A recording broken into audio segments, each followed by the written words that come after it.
Hello guys, this is Navin Reddy. Today we'll talk about something called as multi-threading, which is one of the amazing topic in Java. In fact, this concept lies in C Sharp. We have lots of languages which supports threads. Now, so let's see how to work with threads in Java. Now, to demonstrate the to demonstrate thread, let's go with the example. Let's say we have a class called as A, and then we have a class called as B. We have two classes.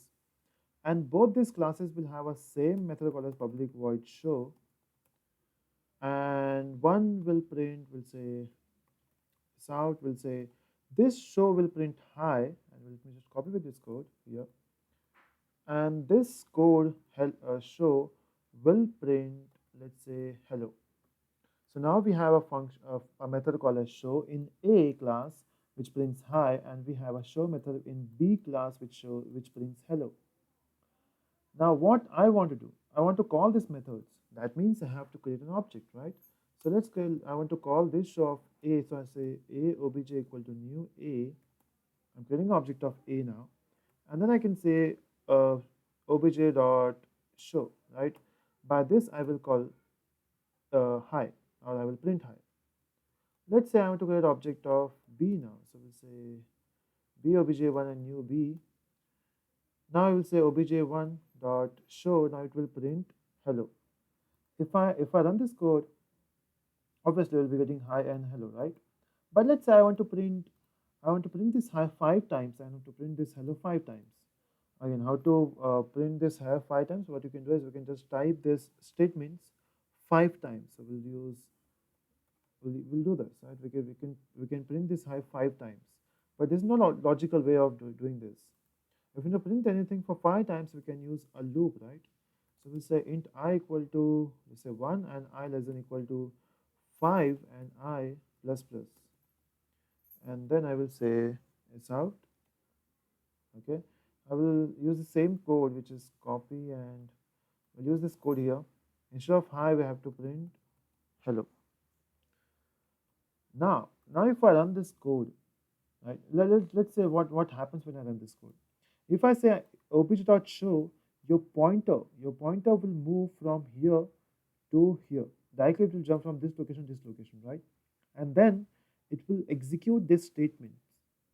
Now if you execute this statement 5 times, loop will get over, this method will get over, again your pointer will go back to this method, this statement. And then it will call this show. That means this show will execute after the successful completion of this show, right? And that's why you will get output as 5 times hi, and then you will get 5 times hello, right? This one, 5 times hello. If I run this code now, obviously the output will be 5 times hi and 5 times hello. But what I want now, I want my output to look something in this way. Let's say we have a notepad. Output should be something in this way. So first it should print hi, and then it should print hello, then it should print hi, and then it should print hello. May not be the same sequence, but it should work parallelly. What I mean by that is, while your code is executing this show, at the same time it will start executing this point, this show, right? Now to work with this, what I need is there should be some process, some sub process which will work with this show, and there should be some sub process which should work with this show. That means I have to break my code into two parts, or execution into two parts. One will call this show, one will call this show. Now let's say when you want to work with this thing, there's a concept of threads. What you can do is you can create multiple threads, and one thread will execute show, and second thread will execute this show. That means if you want to work with something, you require threads, and by default in Java, when you work with this main function, by default you are working with one thread. To prove that point, let me work this example. Let's say we have this int variable which is day 0, and then we have a variable, let's say I, and I will say 5 divided by d. Obviously this, when I execute this statement, it will throw an error. It's because day is 0 and you cannot divide a number by 0. It will give you some arithmetic exception. But still, let's run this. If you run this code now, Of course, you will get an error which is arithmetic exception, also called as divided by 0. So the main problem for this, the main thing is the error was in main function or main method, but they have returned something in this way: exception in thread main, which means by default your main is by default you have one thread in Java, which is your main thread. That means whenever you write an application for desktop, that means which works with JVM, you have to use a main thread. That means what we are doing here is we have a method or thread which is main.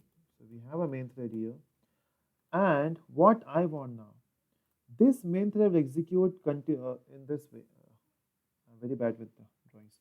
I want this main to be continuing this way, but with this continuation, I want two more execution. One will execute this one, and one will execute this one.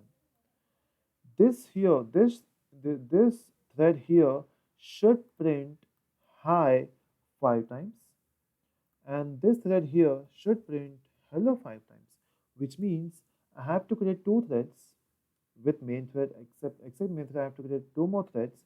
One is responsible to print hi, and second will be responsible to print hello. Now question arises how to do that. Let's go back to our code. The steps to do that is convert your normal Pojo class. This is your A is your Pojo class. Convert this normal Pojo class into threads. How to do that? Just extend your class with thread class. So in Java, we have this class called a thread. Okay. And then here we'll say again extends. This should be thread. So now we have class A which extends thread, and we have class B which extends threads. Now, when you want to work with this class called as thread, you have to, or it's not compulsory, but it's if you want to work with threads, if you want their true power, you have to override a method called as run. So run is a method of thread. So you have to override that method. Again, we can use annotations here because we are overriding. Again, how to use annotation? We can simply say override, just to prove that yes, it's overriding, right? There is no error. So that means again we can use annotations, our choice. To make it more, to make the code or to keep the code simple, I'm not using override annotation here. Now what I will do is, instead of calling show from main function, I will call this show from run method. That means instead of calling show here, I'm calling run. So what I can do, I can just simply say obj.run. But what I want to create a new thread, which means instead of main, it should start with a new thread.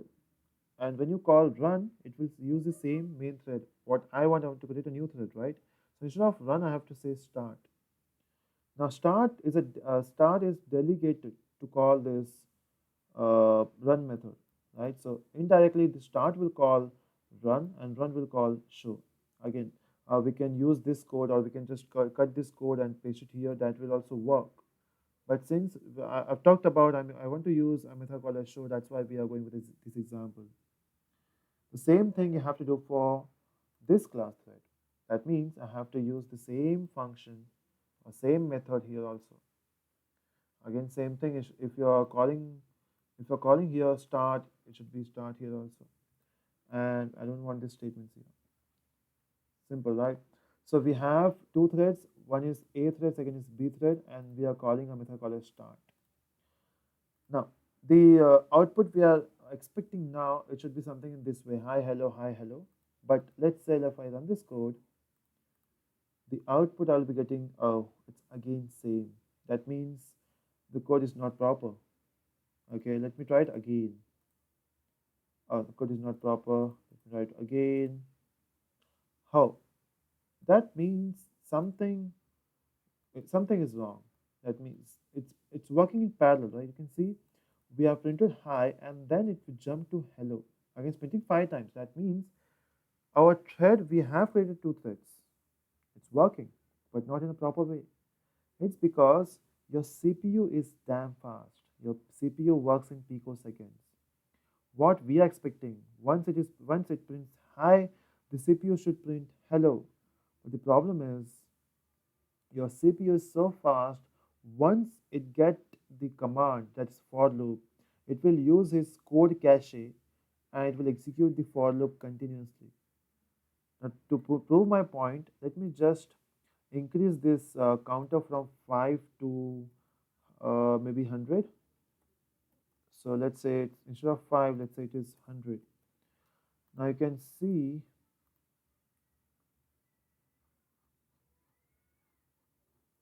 uh, you can see hundreds of hello is getting printed simultaneously. That means it is using code cache. Now question arises, how to stop it or how to make your CPU wait for some time. Now, if you want to make it wait, you have to use a method called as sleep. Now, sleep is a static method in Java which belongs to a class called as thread. So we have to use thread.sleep. We have to give a semicolon. Now, this thread.sleep will expect a long integer. That means we have to specify some amount of time, maybe in minutes, maybe in seconds or milliseconds. But basically, this sleep method will always expect milliseconds. So that means if I specify 100 or 1000, it means it's 1 second. Again, let's go back to 5 so that we can just see what's going on. So let's make it 5. And now there are some applications which will not allow you to make your system sleep. Some some mission critical applications will not allow you to sleep your machine. That means in those type of softwares, this method will give you an error, and that's why it's a good practice to always go for try catch. In fact, your Java itself will prompt you for this, so we have to use try catch, and the exception it will throw is interrupted exception. We'll do the same thing. We'll use the same code here also because I want it to be sleep for some time. And that's it. If I run this code now, you will see we have hi hello, we have hi hello, we have hi hello, and we have hi hello. Now you think it's working properly. That means every time we execute this statement, we'll execute the same thing. Let's try it again. If I run this code now, you will see it's hi hello, hi hello. Now you can see we have hello hi. Now why we are getting this type of output is because it's all depend upon your scheduler. There is an equal chance that both the methods will arrive to the CPU at the same time. At that time, your scheduler of your OS comes into play, and it will use some type of algorithm or some random number generation to call one of the thread. So if you run this many times, you will see different outputs, right? So this is how you can work with threads. This is how you can create threads. This is how you have to use run method. You have to use sleep method. In fact, we have different ways of writing threads that we'll see in subsequent tutorials. If you like this video, do subscribe, and we have the like button there. Do like, and if you have any doubts, please comment. Thanks for watching.